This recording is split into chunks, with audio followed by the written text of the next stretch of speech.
politics. Oh, it's not. So it's the relationship, history, or culture sort of thing, not language itself, right? Right, exactly. Oh, okay. I misunderstood. Right. Oh, okay. Absolutely. So, Is so, there something I can help you with on that?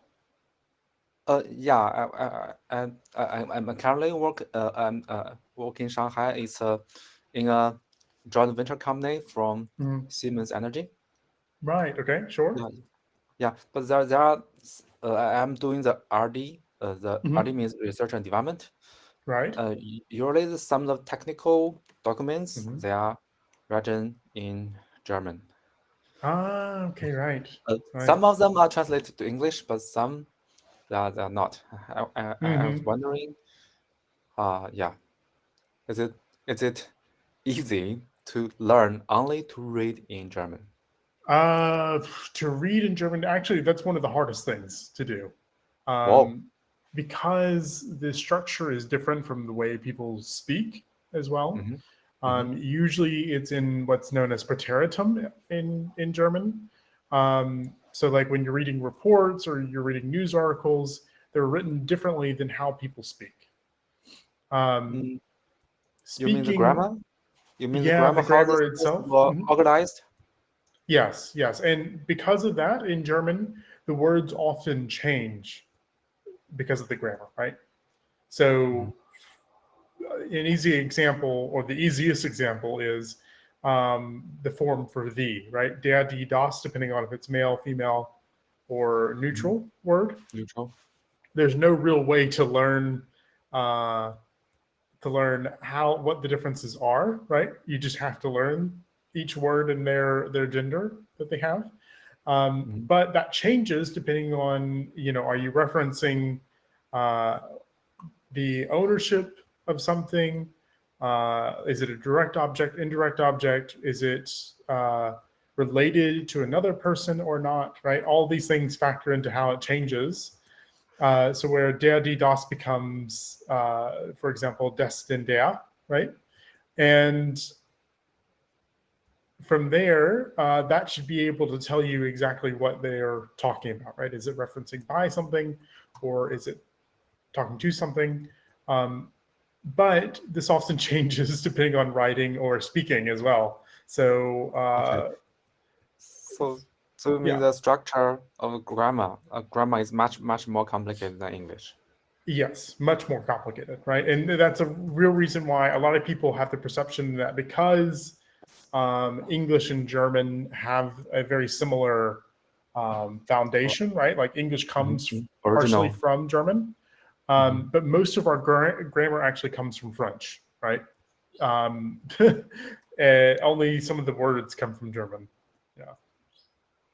Oh, uh, so I only have a general sense that the speaking for German does not need that phonics or Mhm. the pattern for the each word's letters combination.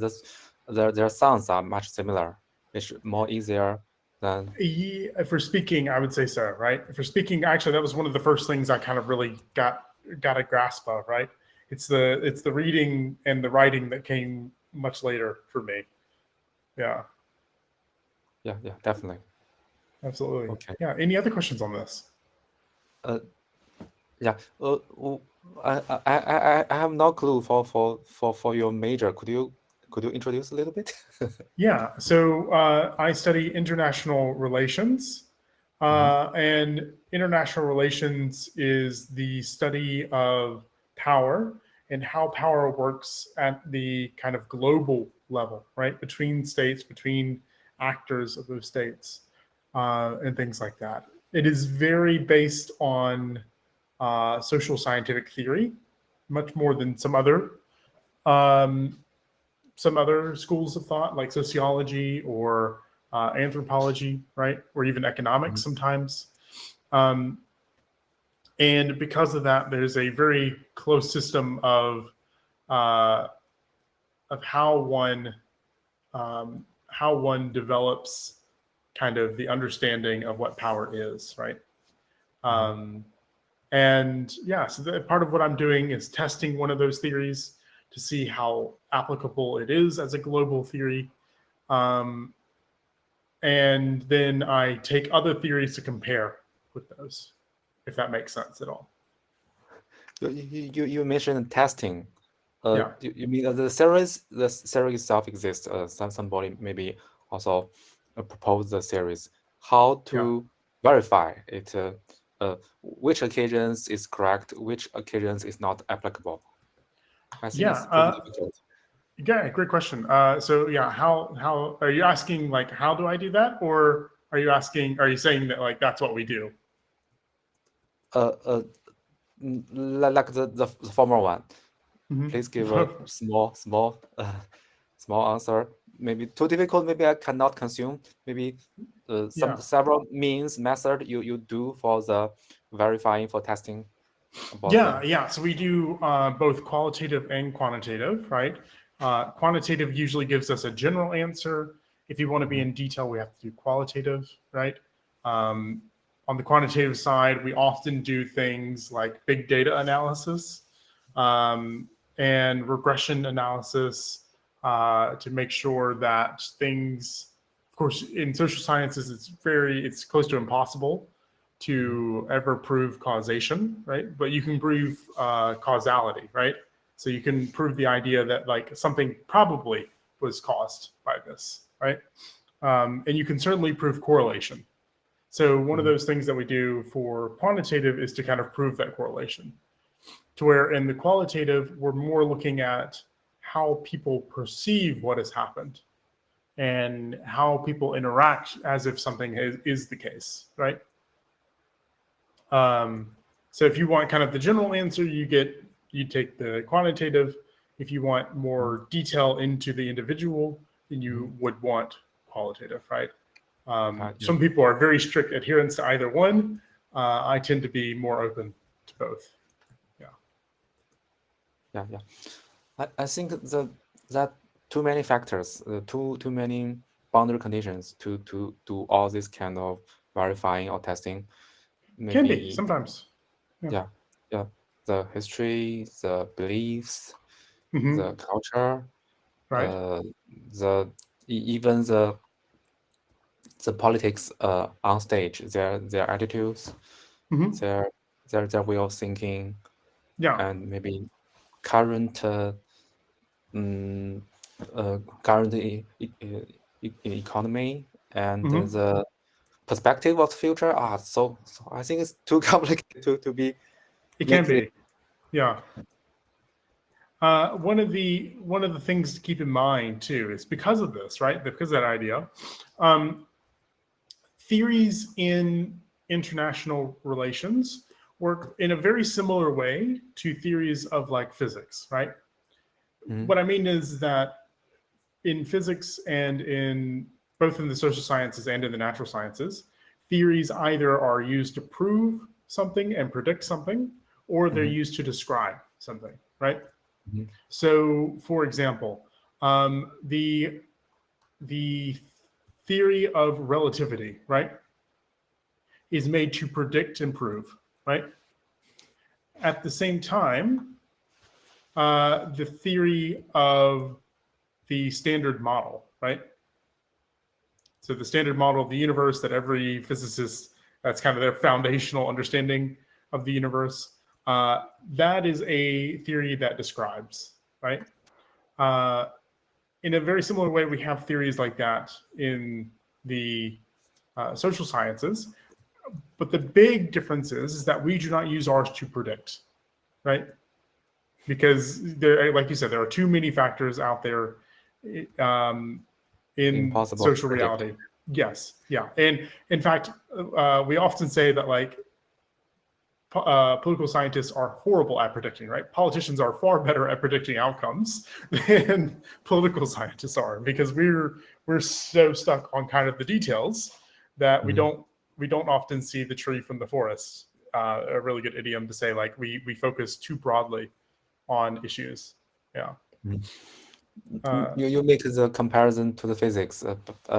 You give the yeah. example to the quantum physics. For the quantum physics, Yeah, It's sure. definitely it's not easy to measurement, but for the Yeah, yeah, cla- classical physics, it's much precisely. It can precisely measured and yeah, predicted. So yeah.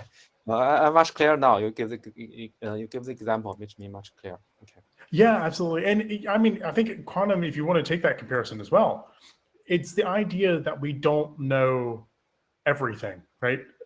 And Only part of it. in the Position and quantum time, you world, can only know one at a time. yes, exactly. And there are certain limits. In a very similar way, social sciences works like this, right? But the major difference is, again, that predictive power. There will be people that claim that they can make predictions, and here's what if you read books about what the next 100 years is going to be like, those are often social scientists trying to be popular in the sciences, right? But no one in our field really takes that seriously, right? We read it, it's interesting, it's fun to read, but it's not the same as saying, for example, Mearsheimer, who I completely disagree with, but has a theory explaining world politics as it is today, right? He would never go out and claim, oh yeah, this is what the next 100 years look like, right? Because he would never want to try to assume that. Yeah.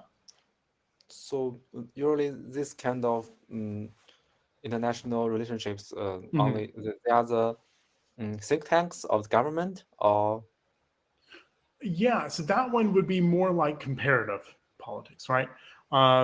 Comparative politics, looking at the different types of government, which one works. Now, there is some overlap. For example, democratic theory, right? Very popular in the US. Also in Europe, I mean, it's kind of the founding idea of the European Union and the African Union as well, is the idea that democracies do not go to war with each other. And the explanation is that essentially the collection of interactions between democracies is too high, right? So, for example, the direct democracy is too high. yeah, well, when you have interactions between states, there's this idea, maybe you've heard of it, of the prisoner's dilemma, right? Essentially, the idea that you put two people in a room and you give them the option to either cooperate with each other, do nothing, right?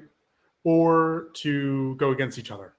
And if they go against each other, the reward is quite high if the other person doesn't choose to attack them as well, right? Because then they get everything that the other person has. If nobody does nothing, then nobody gets much of anything.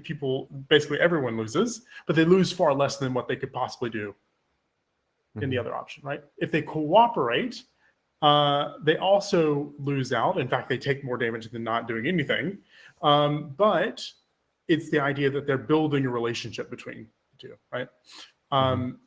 And when there are many, many, many different interactions that we can't predict, then we say that they are in what's called an infinite prisoner's dilemma, which is the idea is that they don't know when this relationship is going to end. And the idea behind democratic theory, or democracy theory, is that democracies are so incredibly stable in their relationships that it might as well be infinite, right? Now, there will be eventually an end. That's not what this means, right? But it's the idea that like they have cooperated and will continue to cooperate, and regardless of who is the next elected official, the policy will remain the same, right? Or at least remain very similar. Now, there's a lot of if, ands, and buts to that, which is, for example, okay, we have democracies all the time that do these kind of proxy conflicts. Look at Turkey and the United States, right? And their support for the Kurdish groups, right? The Kurds are democratic. Turkey is somewhat democratic, right? And yet they're in conflict with each other. But, we don't recognize that because Kurdistan is not really a state yet. It's just a region, right? But you can see their explanation for example, of like why then do more authoritarian states or less liberal democratic states, why do they also cooperate? And the reasoning is that it's this acceptance that if you interact more, the less likely you are to go to conflict, right? A great example of this is China and the US having military communications. Very small thing, right? Very small thing. Simply, they just ring the phone every month and they say, hey, our military is doing this thing. And then the other reply is, our military is doing this Really, thing. Right? I have no clue on that. Yeah, yeah. This could happen between China and US. Yeah. Okay. Yeah.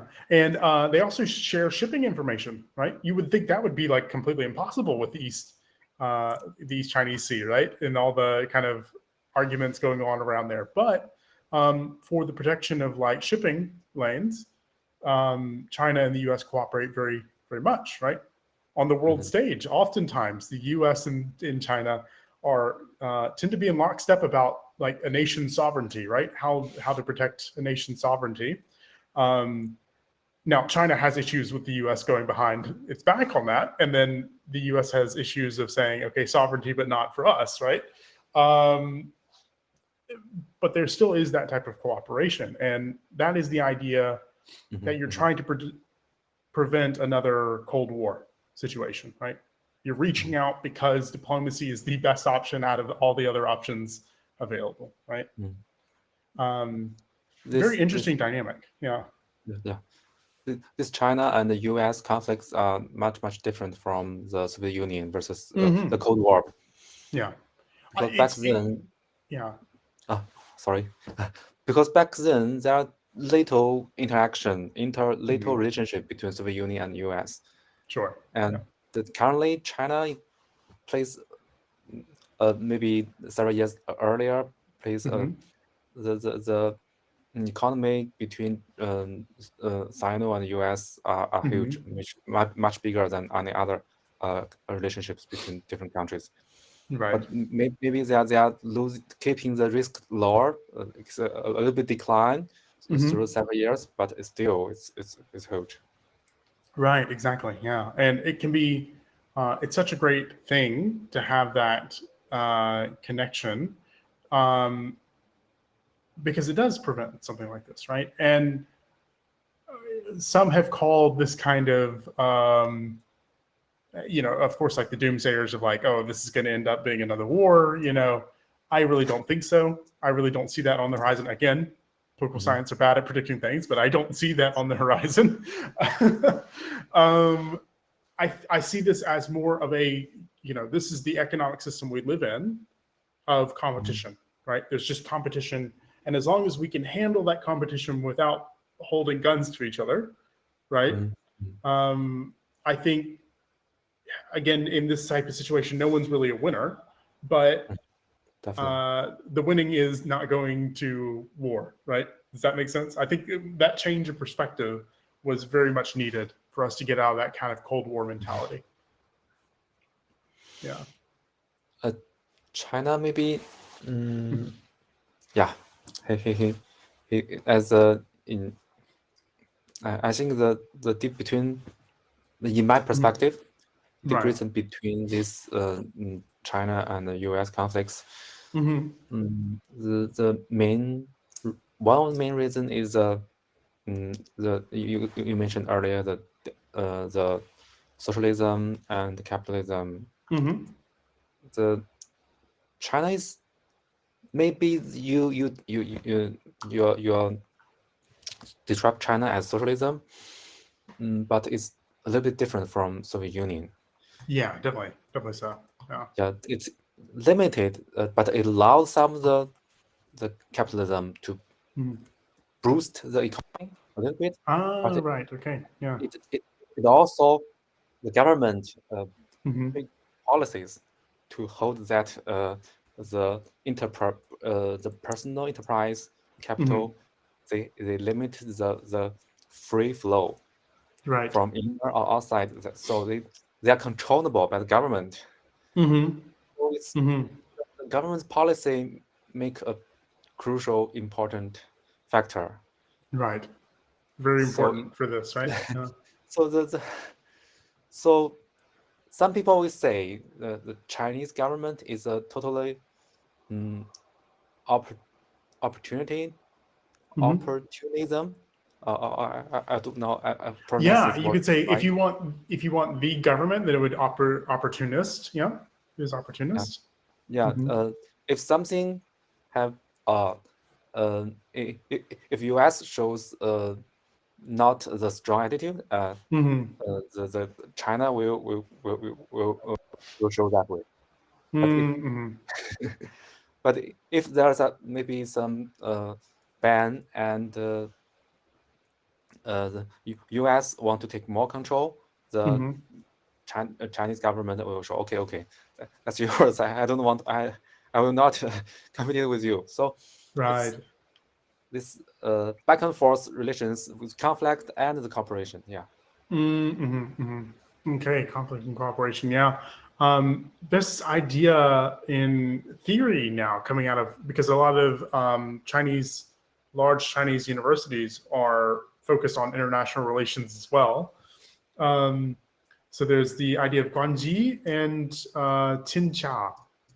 Xinxia, I cannot pronounce that for the life of me. My apologies. Mhm. But one is this all under heaven, right? So like the mandate comes from the mandate of heaven type thinking. But it's this idea that cooperation has to occur naturally, Mhm. and it can't be forced, right? It can't be forced by some miracle economic solution. And if there's a territorial conflict, then it has to be resolved mutually. Otherwise, there will be a war, right? Um, and it's a very interesting concept because it's not anything that the European kind of consensus ever came up with, right? It's a very different type of thinking about, oh, wait, like we have to cooperate because the extreme is always lingering, right? Like chaos is always there. In Mhm. the European system, it's more of like, how do we handle this chaos, right? How do we control this chaos for our own benefit? Uh, Mhm. for example, yeah, very interesting things coming out of particularly Peking and what was the other university that was so good at this? They have a really good Hua, international law program. Um, Tsinghua. Tsinghua, yeah. Oh my goodness, yeah, incredible program. Um, and but that's more on law, right? So that's not really my my focus. But yeah, certainly. Yeah. Any other questions I can help with? Yeah. So, mm, I'm a tech guy, and usually I Hmm. read technical documents related IEC or IEEE standards. That's Hmm. also thing. I think reading that kind of stuff is okay, Right. and because there are lots of theories, physics, Hmm. math behind them, Hmm. because their structure is well organized, it's more Right. understandable. Hmm. But for the it's like the non-fictions reading, Right. well organized. It's easy to Hmm. understand. But for the fictions, maybe for the laws, arts, or history, Hmm. the stuffs, maybe they're also non-fiction. But Right. Appreciate. I think I found it pretty difficult to read these. Hmm. One reason maybe I lack of the vocabulary, but Yeah, it could be, but yeah, continue, please. yes, but I think there's more deep dive reasons. Mm. The the the things that the comparison itself, maybe a sentence is pretty long, Hmm. and is the point he want to describe is a little bit difficult to is not elaborate, or he used lots of examples to argue his theories. I Sure. found it's a little bit difficult to consume. Hmm. It's also, it's a different style. If you're used to reading technical things Mhm. in Chinese and you're not used to kind of this type of novelization, right? Reading, then it is different. Same for me. I don't focus on. I'm taking my German classes, right? I'm going between B2 and C1, which is like university advanced level, right? Mhm. Um, and we just had a reading on environmental. Now, Mhm. environmental policy, right? Well, I work in policy, so I could read some words, right? And I work in the social sciences, but some of those words were very different. You know, it was very different for me to read. I'm also not used to reading policy papers, and these were policy papers we were having to read. Uh, so I definitely get that. And in, like I mentioned, in German novels, it's a very different writing system. Yeah. So you think the jargons or the theory behind these specific uh, concepts Yeah. that make Yeah. it more difficult, or Hmm. maybe mm, it's different subjects, different people write it. Their thinking are It, totally different. yeah, it can be both. I mean, this is the reason why when if you were to be like going to school in the US, right? It's the Mhm. reason why when we have literature class, we read, or English class, it's reading poetry, it's reading scientific text, it's reading short stories and long form stories and the different types of genres that have to all be included because it's all different types of styles. Yeah. And the way you want to reference things, you know? Particularly, you said you read, was it like science fiction or fantasy? Maybe science fiction. Science fiction, Seldomly yeah. you use fantasy, read fantasy stories. Yeah, for example, like a lot of those words in science fiction are just made up, right? Like But they don't actually mean their logic anything. is constant. They're Yeah, well organized. yeah, sure, The sure. logic And behind all this. yeah, The facts, the thinkings are logic, but the facts maybe are uh, here from there. Yeah.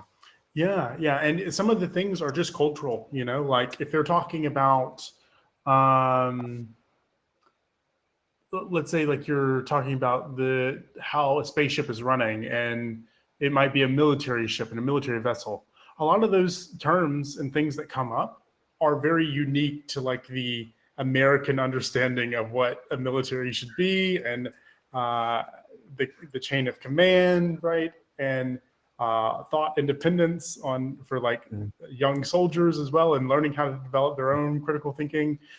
All these things go into that, right? I had to learn that very quickly with my German one when I was reading. It was a Star Wars book, so it was originally written in English, but the way it was readapted into German felt very different, right? Yeah, yeah. Much more ordered, much more strict, structured, right? Than I would have read in English. In that way, I would like to say, you want to fully master language, you have to